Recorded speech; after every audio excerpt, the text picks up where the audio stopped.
يا عم يوسف الأسئلة الجميلة دي، ما شاء الله عليك. سؤال مهم جدا لأنه بيلمس جوهر التغيير. يوسف بيسأل بيقول ليه الإنسان لما بيكون عاوز يتغير ويبص جوه نفسه بيكتشف إن التغيير ده محتاج طاقة أكبر، وكمان إزاي ممكن نخلي التغيير ده يكون عن قناعة.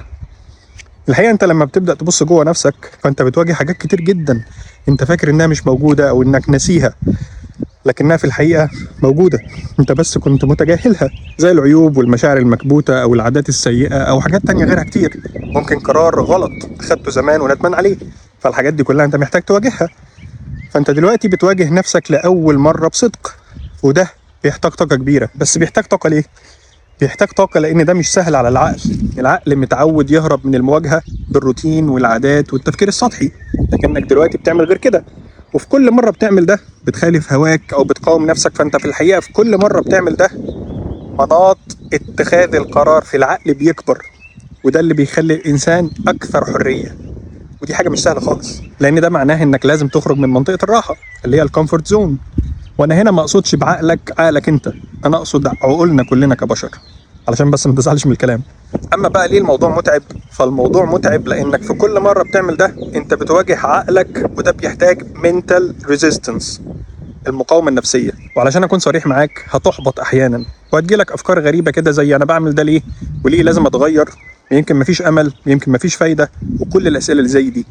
وهنا بيجي السؤال الجوهري، ازاي ممكن اخلي التغيير عن قناعه مش مجرد حاجه لحظيه؟ الحقيقه ان اول حاجه لازم نعملها هي اننا نغير مفهومنا عن التغيير نفسه. بمعنى ايه؟ بمعنى اننا نكون مدركين ان التغيير مش سريع، لكنه بياخد وقت، هو عمليه مستمره مش مجرد يوم او يومين. تاني حاجه انك تربط التغيير بقيمتك مش بمزاجك.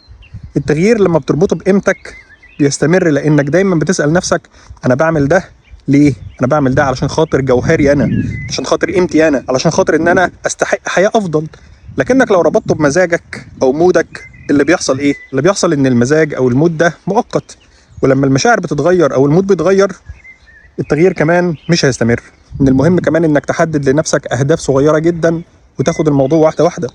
التدرج شيء مهم جدا، اتكلمت عنه قبل كده بفضل الله في كتاب دوبامين المعرفه. ما تحاولش تغير حاجه 180 درجه في نفس الوقت او بسرعه، لان عقلك مش هيسمح لك، والمنتال ريزيستنس هترجعك تاني وتغير فيك كل اللي انت حاولت تعمله. وكمثال بسيط على ده، لو عاوز تغير طريقه تفكيرك ركز على عاداتك السيئه لكن من غير ما تقاومها.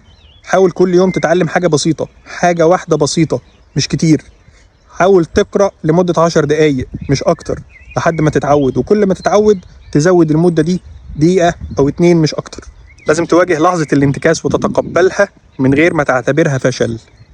لحظة الانتكاس بتعلمك إنك دلوقتي في نقطة ضعف لكن جاي بعدها نقطة قوة، وإن شاء الله ممكن نحاول نتكلم عن ده أكتر في وقت تاني.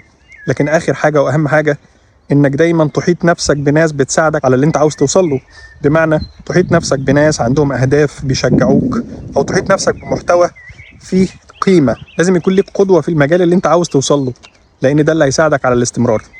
واخيرا انا بشكرك جدا من كل قلبي على السؤال ده، واتمنى اني ما كنتش طولت عليك. والحقيقة ان مجرد فكرة التغيير وانك عاوز تغير وتتغير هي في حد ذاتها تغيير. فربنا يوفقك لكل خير. سلام.